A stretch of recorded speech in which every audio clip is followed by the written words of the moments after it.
Un gran y cariñoso saludo en el nombre del Señor Jesucristo. Quiero primeramente pedir disculpas porque en el video anterior, en la reflexión anterior, tomamos un tiempo un poco más extenso que la mayoría. Es que el libro de la carta a los hebreos es maravillosa. En realidad, tratamos de resumir algunas cosas, pero el cómo está centrado todo el pensamiento y cómo está dirigida para el mundo hebreo esa carta y cómo tiene que estar configurada en Cristo, desde la figura del santuario, desde el sacerdocio de Jesucristo, del reposo en Cristo, es un tema apasionante y extraordinario. Perdóname por haberme extendido un poco más allá de la cuenta, pero realmente teníamos que tomarnos ese tiempo porque aún así nos quedamos cortos en mencionar muchas cosas. Vimos el tema de la autoría del libro hebreo y que todavía está en discusión hasta el día de hoy. Algunos le atribuyen a Pablo la gran mayoría, pero la forma en que está escrita es diferente a cómo son las otras cartas paulinas. Otros seguramente mencionan que fue alguno de los apoyadores y colaboradores de Pablo, como Apolos, como Bernabé, entre otros, los que mencionamos, Lucas, pero lo principalmente es que el mensaje, más allá de quién lo escribió, es realmente maravilloso y potente. Ahora nos entraremos a la epístola de Santiago. Es probable que esta epístola, como las otras del Nuevo Testamento, por ser una carta, originalmente no tuviera ningún nombre, ningún título. El Códice Sinaítico, uno de los primeros manuscritos más antiguos, es donde se halla esta epístola de Santiago. No tiene título al comienzo de la carta, pero termina con la añadidura de Epístola de Santiago. Otros manuscritos antiguos también tienen el sencillo título en griego, eh, Lacobiu Epístole, que significa Epístola de Santiago. Manuscritos posteriores dan a esta epístola el título general dirigida por la iglesia y no hacia la comunidad específica o a una persona. En el fondo es como que la carta no es una carta personal, sino que tiene un concepto genérico y amplio. Pero en la epístola de Santiago no hay suficientes evidencias para identificar en forma definida a su autor. En el Nuevo Testamento, principalmente la versión Reina Valera, hay muchas referencias a hombres llamados Jacobo o Santiago, que, que en el fondo es el mismo nombre. Este nombre era muy común entre los judíos porque representaba el equivalente al griego del nombre hebreo Jacob o Jacob. Tanto Santiago o Jacobo era un nombre muy común. El uso frecuente de este nombre se advierte en la lista de los mismos 12 apóstoles, Mateo capítulo 10, en Marcos capítulo 3, en Lucas capítulo 6. Uno de los apóstoles era llamado Jacobo, el hijo de Zebedeo y hermano de Juan. Y segundo Jacobo era el hijo de Alfeo, Jacobo y Juan.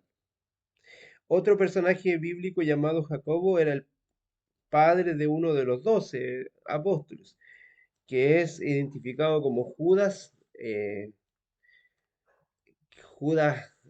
otro Judas, digamos, no el Iscariote, sino que Judas que es decir, también Judas de Santiago, que era conocido.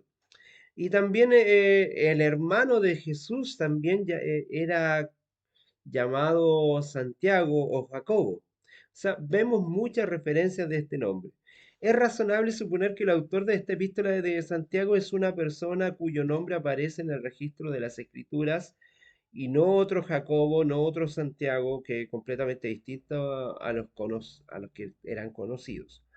El tono de la introducción en el capítulo 1, principalmente versículo 1, sugiere que el autor habla como uno muy conocido por aquellos a los que se le dirige y que lo hace con una autoridad reconocida. la evidencia apunta a que este Jacobo, a que este Santiago era el hermano de Jesús, que al principio, sin ser creyente, se transforma después de la resurrección de Cristo, en esos 40 días que Jesús estuvo caminando y predicando. Él se transforma en uno de sus grandes seguidores y es incluso uno de los que está siendo cabeza importante dentro del concilio de los apóstoles y dirigiendo en toda Jerusalén. Bueno, me extendí demasiado, no sin antes quiero detenerme para pedir una bendición especial para que lo que podamos conversar acá y mirar un poco aquel bosquejo de la palabra pueda también ser una invitación. El único objetivo es que, más allá de mostrarte algunos elementos, el único objetivo que tenemos acá es que tú puedas enamorarte de la palabra del Señor y puedas tú mismo tener ese encuentro con la palabra a través de tu propia lectura. Querido Señor, gracias te damos porque tú en tu amor infinito, a través de tu Espíritu Santo, pondrás tanto el querer como el hacer.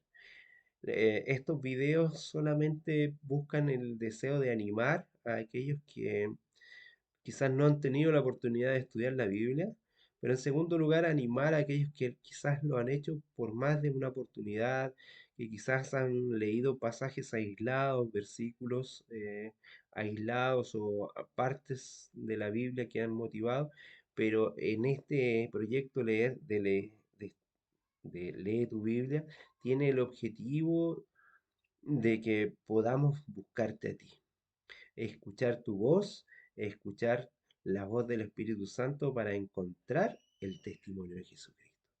Es el único objetivo que nos impulsa para poder llevar a cabo este mensaje. Ayúdanos, Señor, a que en estas breves palabras, en esta breve presentación, las personas también puedan tomar un compromiso contigo, más allá de lo que podemos mostrar a través de estas reflexiones cristianas, de lo que podemos hacer a través de Radio Proclama y el Seminario Teológico Misionero. Lo importante es que el compromiso sea contigo y con nosotros mismos, de ser metódicos, de ser responsables y de asumir una responsabilidad para escuchar tu voz. Todo esto lo pedimos en los méritos de Cristo Jesús. Amén. Bueno, a contar un poco acerca del marco histórico. Una cantidad de alusiones geográficas que hay en esta misma epístola sugieren que se escribió en Palestina. ¿Ya? Muchas de las otras cartas tú ves que fueron escritas en distintos lugares del Asia Menor, en Roma, en Grecia, en Creta, en Macedonia, etcétera. Pero esta fue escrita en Palestina. Se puede conjeturar que el autor vivía en una tierra donde abundaban el aceite, el vino, los higos y no estaba muy lejos del mar. Eh, Se habla de que habían fuentes de aguas, tanto dulces como amargas, que la tierra estaba expuesta a sequías y que la lluvia era de gran importancia. Así que el contexto está bien claro, ¿cierto? No hay manera segura para determinar la fecha de esta epístola, como ya se hizo notar, parece que fue escrita cuando solo había un Jacobo que se destacaba en la iglesia. O sea, después del año 44, cuando fue muerto Jacobo, el hijo de Zebedeo, cuando estaba preso en el mismo tiempo que Pedro, y Pedro sí fue liberado. La evidencia interna ubica que los primeros documentos del Nuevo Testamento, en la epístola, no hay referencia a otro de los, en este sentido, de otro de los Jacobo importantes que fueron acá a- en presencia. No estamos hablando de este Jacobo que estuvo siendo el apóstol de Jesucristo, hijo de Zebedeo. Eh, no, no hay ninguna duda en este sentido. En esta epístola, la sinagoga es aún la iglesia y sin embargo ya se ha difundido el cristianismo por intermedio del mismo apóstol. Ver en este sentido, uno podría mirar en Hechos 2, Hechos 4, Hechos 9, Hechos 11, el tenor general de la epístola, que el cristianismo es la culminación del verdadero judaísmo. Es la aclaración del judaísmo real. Esta epístola enseña que el cristianismo práctico mostrado en resultados en las obras de una fe viviente y genuina produce en la vida de un discípulo una transformación. Y es por ello que en una manera sencilla, con un estilo sencillo y directo de la forma literaria, es que vemos la verdadera mirada religiosa. Los pensamientos están en grupos claramente diferenciados entre sí y no hay dispuestos a un plan diferente. Santiago escribe en este sentido con una libertad que le brota de la abundancia de su propio corazón. Se ocupa de temas a medida que surgen en su mente. Hay muchas alusiones al mismo Sermón del Monte, en lo que está expresado aquí, de las cuales la siguiente podemos mostrar alguna lista en ese sentido. En la epístola hay diversos pasajes paralelos con los escritos de Pablo. Por ejemplo, en Santiago 1, versículo 22, es muy similar a Romanos 2, verso 13. E incluso hay similitudes con Pedro. Santiago capítulo 4, verso 7, hay mucha similitud a lo que escribe Pedro en Primera de Pedro capítulo 5, desde el verso 8 al 9. O sea, ¿qué quiere decir esto? Que los mismos apóstoles estaban con un espíritu, a pesar de que habían diferencias, a pesar de que sus ministerios fueron distintos, la forma de abordar eh, en el campo misionero, trabajaron arduamente todos, pero de maneras distintas. Había un espíritu que los movilizaba, incluso para hablar de manera muy similar. ¿Qué quiere decir esto? Que estaban llenos del Espíritu Santo.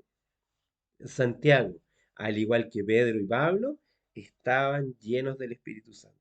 Es una carta muy breve, de no más, de solamente 5 capítulos, y comienza con un saludo de parte de Santiago.